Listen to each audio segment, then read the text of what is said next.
The Transformations of Puberty is the third essay in Freud's book, Three Essays on the Theory of Sexuality, originally published in 1905. I talked about the first two essays in this book in my last two videos, so you can go and watch those too. So Freud in the last two essays built on how the sexual instinct develops in children, but in this essay he starts off by saying that puberty sees the emerging of new sexual aims and the sexual development of both the sexes varies to some extent. He says, with the arrival of puberty, changes set in which are destined to give infantile sexual life its final normal shape. The sexual instinct has hitherto been predominantly autoerotic, but now it finds a sexual object. Its activity has hitherto been derived from a number of separate instincts and erotogenic zones which, independently of one another, have pursued a certain sort of pleasure as their sole sexual aim. Now, however, a new sexual aim appears and all the component instincts combine to attain it, while the erotogenic zones become subordinated to the primacy of the genital zone.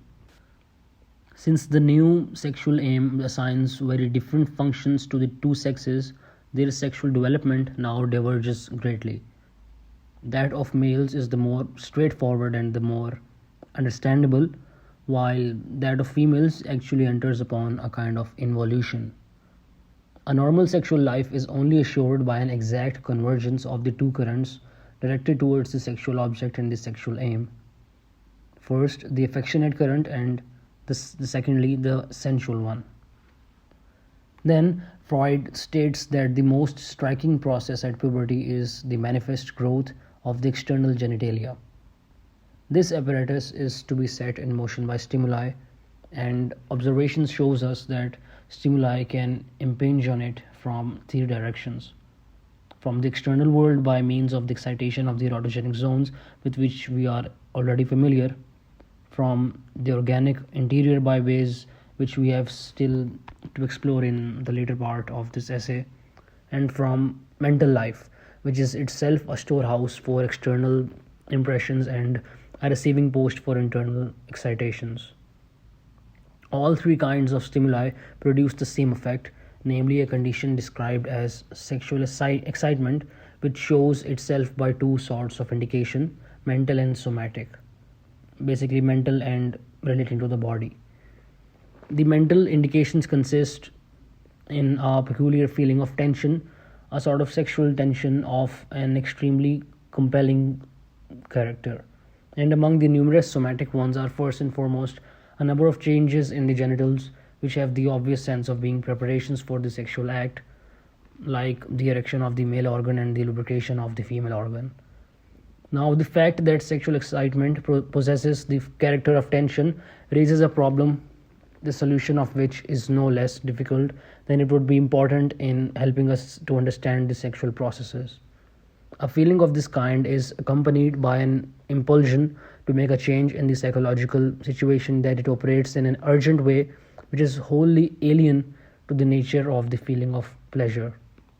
If, however, the tension of sexual excitement is counted as an unpleasurable feeling, we are at once brought up against the fact that it is also undoubtedly felt as pleasurable. The fact that sexual excitement can also produce tension and unpleasure is very problematic to Freud. The erotogenic zones are used to provide a certain amount of pleasure by being appropriately stimulated.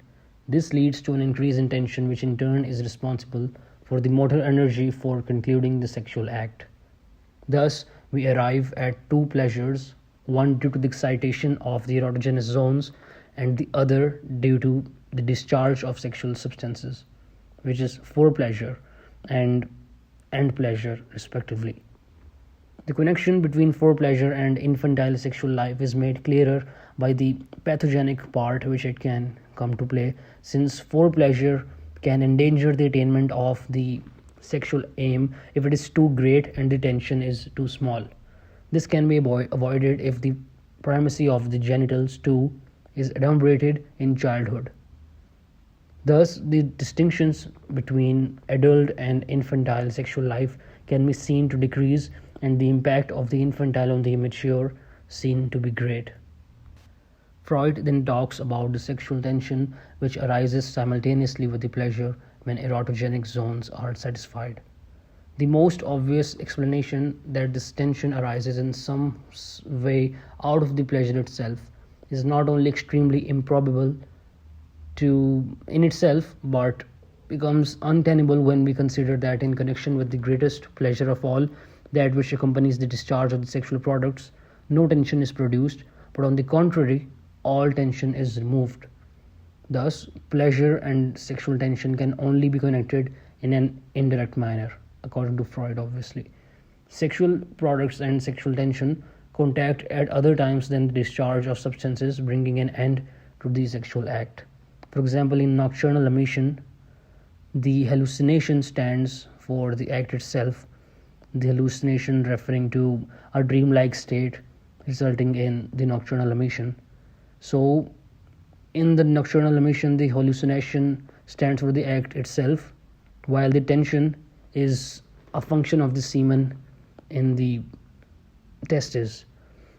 This leads up to the hypothesis that accumulation of sexual substances creates and maintains sexual tension, which sets the sexual act in motion, if not, stimulates the production of sexual substances. However, this does not explain conditions in children, females, and castrated males where the accumulation of products cannot occur in the same sense.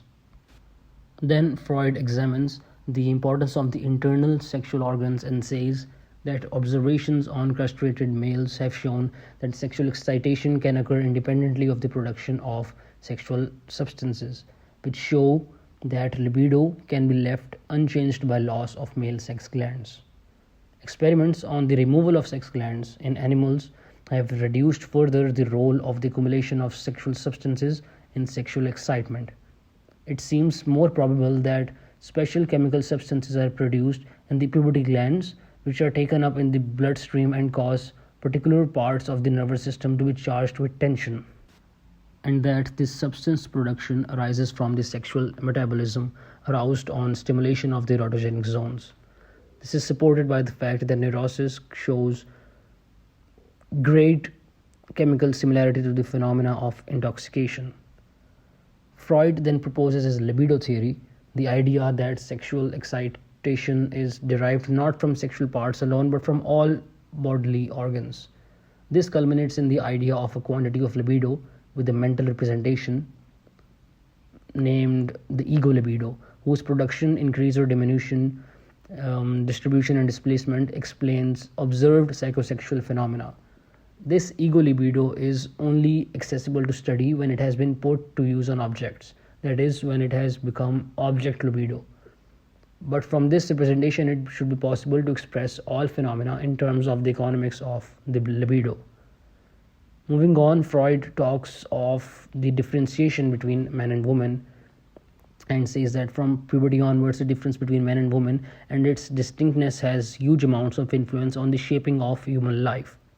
Resultant sex differences include earlier development of the inhibitions of sexuality such as shame, disgust, pity, etc. in girls than in boys, but autoerotic activity is more of a masculine nature, even manifest in girls. The finding of a sexual object then starts around puberty, at a time at which the first beginnings of sexual satisfaction are still linked with the taking of nourishment. The sexual instinct has a sexual object outside the infant's own body in the shape of his mother's breast. It is only later that the instinct loses that object, just at the time perhaps when the child is able to form a total idea of the person to whom the organ that is giving him satisfaction belongs. And the sexual instinct then becomes autoerotic, and not until the period of latency has been passed through is the original relation restored. Even after sexual activity has become detached from the taking of nourishment, all through the period of latency, children learn to feel for other people who help them in their helplessness. Freud proposes that the child's affection can be identified with sexual love, and that a child's demand for excessive parental affection can have great implications regarding their disposition to neurotic illness.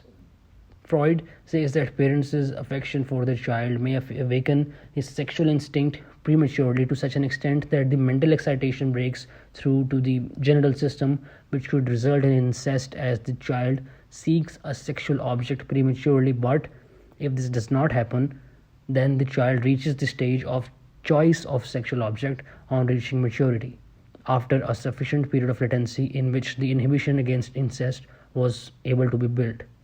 Therefore, it can be said that sexual love and what appears to be non sexual love for parents are fed from the same sources, the latter being an infantile fixation of the libido. Even those who have avoided an incestuous fixation of libido do not entirely escape its influence. And since it often happens that a young man falls for an older woman and a young girl for an older man, Freud proposes that in these cases the older figure represents a reenactment of the child's affection for their opposite sex parent. Furthermore, Freud argues that even when this does not happen, a child's affection for his parents is the most important infantile trace which, on its revival in puberty, points the way to his choice of an object.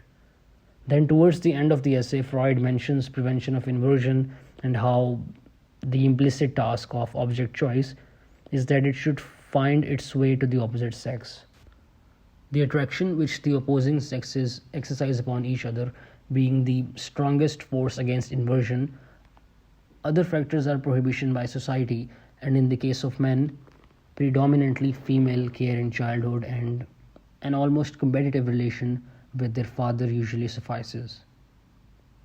In girls, on the other hand, the close guardianship of the mother assists their hostility to their own sex and choice in the right direction.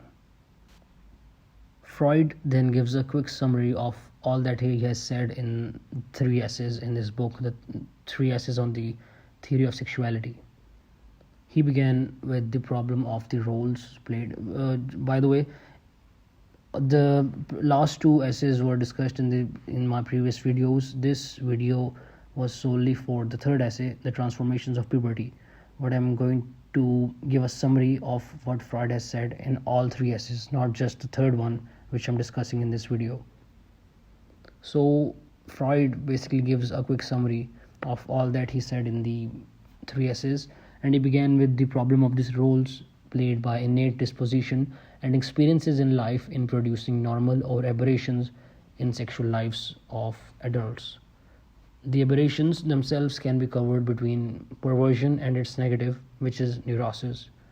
Among the forces restricting the direction taken by the sexual instinct, he emphasized are shame, disgust, pity, and the structures of morality and authority erected by society.